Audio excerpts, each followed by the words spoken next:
ಮುಂದೆಂದೂ ಕಂಡಿರಲಿಲ್ಲ, ಹಿಂದೆಂದೂ ನೋಡಿರಲಿಲ್ಲ ಅಂಥ ಮಳೆ ಸುರಿತಿದೆ. ಹಳ್ಳ ಕೊಳ್ಳಗಳೇ ಉಕ್ಕಿ ಹರಿಯುತ್ತಿದ್ರೆ ನದಿ ರೌದ್ರ ರೂಪ ತಾಳಿದೆ. 48 ಗಂಟೆಗಳಿಂದ ನಿರಂತರವಾಗಿ ಸುರಿದ ಮಳೆ ಭೀಮಾ ನದಿ ಉಕ್ಕಿ ಹರಿಯುವಂತೆ ಮಾಡಿದೆ. ಗ್ರಾಮಗಳೇ ಮುಳುಗಿ ಜನ ಸಂಕಷ್ಟಕ್ಕೆ ಸಿಲುಕಿದ್ದಾರೆ.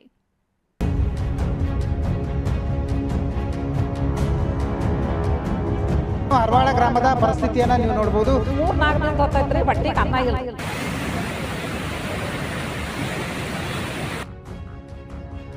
ಜಿಲ್ಲೆ ವಿವಿಧ ಭಾಗದಲ್ಲೂ ಕೂಡ ಸುಮಾರು 10ಕ್ಕೂ ಅಧಿಕ ಮನೆಗಳು ಬಿದ್ದಿರುವಂತದ್ದು.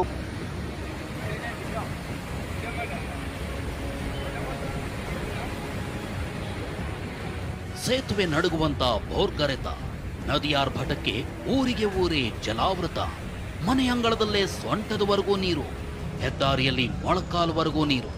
ಕಲಬುರಗಿ, ವಿಜಯಪುರ, ಬೀದರ್ ಸೇರಿದಂತೆ ಉತ್ತರದ ಜಿಲ್ಲೆಗಳಲ್ಲಿ ಎಲ್ಲಿ ನೋಡಿದ್ರೂ ಕಾಣ್ತಿರೋದು ಬರೀ ನೀರು. 3.5 ಲಕ್ಷ ಕ್ಯೂಸೆಕ್ ನೀರು ಹೊತ್ತು ತರ್ತಿರೋ ಭೀಮಾ ನದಿ ಪ್ರವಾಹವನ್ನೇ ಸೃಷ್ಟಿಸಿದೆ.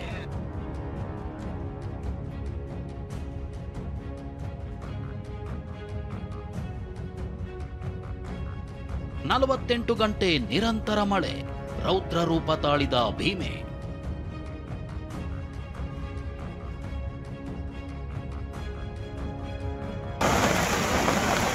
ಒಂದು ಗಂಟೆಯಲ್ಲ, 2 ಗಂಟೆಯಲ್ಲ, ಬರೋಬ್ಬರಿ 48 ಗಂಟೆ ನಿರಂತರವಾಗಿ ಮಳೆ ಸುರಿದಿದೆ. ಮಹಾರಾಷ್ಟ್ರ ಹಾಗೂ ಕಲಬುರಗಿ ಜಿಲ್ಲೆಯ ಜೇವರ್ಗಿ, ಚಿಂಚೋಳಿ ತಾಲೂಕಿನಲ್ಲಿ ನಿರಂತರ ಮಳೆಯಾಗ್ತಿದ್ದು ಭೀಮಾ ನದಿ ಒಡಲಿನಲ್ಲಿ ಬರೋಬ್ಬರಿ 3.5 ಲಕ್ಷ ಕ್ಯೂಸೆಕ್ ನೀರು ಹರಿದು ಬರ್ತಿದೆ. ಜೇವರ್ಗಿ ತಾಲೂಕಿನ ಹರವಾಳ ಗ್ರಾಮಕ್ಕೆ ಭೀಮಾ ನದಿ ನೀರು ನುಗ್ಗಿದ್ದು 50 ಮನೆಗಳು ಮುಳುಗಡೆಯಾಗಿವೆ. ಅದೇ ಸ್ಥಳಕ್ಕೆ TV9 ತಂಡ ಹೋಗಿದ್ದು ಅಲ್ಲಿಯ ಜನರ ಸಂಕಷ್ಟ ಹೇಗಿದೆ ನೋಡಿ. ಜೇವರ್ಗಿ ತಾಲೂಕಿನ ಹರವಾಳ ಗ್ರಾಮದಲ್ಲಿದ್ದೀನಿ ನಾನು. ಹರವಾಳ ಗ್ರಾಮದ ಪರಿಸ್ಥಿತಿಯನ್ನು ನೀವು ನೋಡ್ಬೋದು.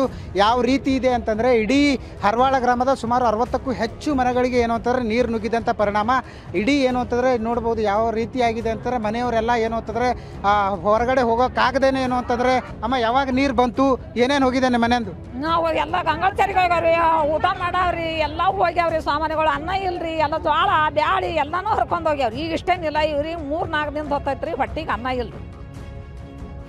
ಚಿಂಚೋಳಿ ತಾಲೂಕಿನ ಕರ್ಚಖೇಡ ಗ್ರಾಮಕ್ಕೂ ನೀರು ನುಗ್ಗಿದ್ದು ಮನೆ, ದೇವಸ್ಥಾನ ಎಲ್ಲವೂ ಜಲಾವೃತವಾಗಿವೆ. ಸೊನ್ನಾ ಬ್ಯಾರೇಜ್ನಿಂದಲೂ ನೀರು ಬಿಟ್ಟಿರೋದ್ರಿಂದ ಅಫ್ಜಲ್ಪುರ, ಜೇವರ್ಗಿ ತಾಲೂಕಿನ ಗ್ರಾಮಗಳಿಗೆ ನೀರು ನುಗ್ಗೋ ಸಾಧ್ಯತೆ ಇದೆ.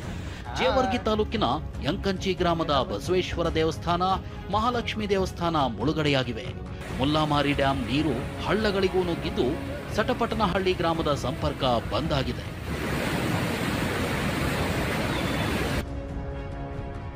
ಸೇತುವೆ ಗಡಗಡ, ಸಂಪರ್ಕ ಬಂದ್. ಭೀಮಾ ನದಿ ಆರ್ಭಟದಿಂದಾಗಿ ಬೀದರ್, ಶ್ರೀರಂಗಪಟ್ಟಣ ಹೆದ್ದಾರಿಯಲ್ಲಿನ ಜೇವರ್ಗಿ ಸೇತುವೆ ಮುಳುಗುವ ಆತಂಕ ಇದೆ. ಹೀಗಾಗಿ ಸಂಚಾರವನ್ನೇ ಸ್ಥಗಿತ ಮಾಡಲಾಗಿದೆ. ಇದರಿಂದ ಕಿಲೋಮೀಟರ್ವರೆಗೂ ವಾಹನಗಳು ಸಾಲುಗಟ್ಟಿದ್ದು ಜನ ನಡ್ಕೊಂಡೇ ಸಾಗ್ತಿದ್ದಾರೆ.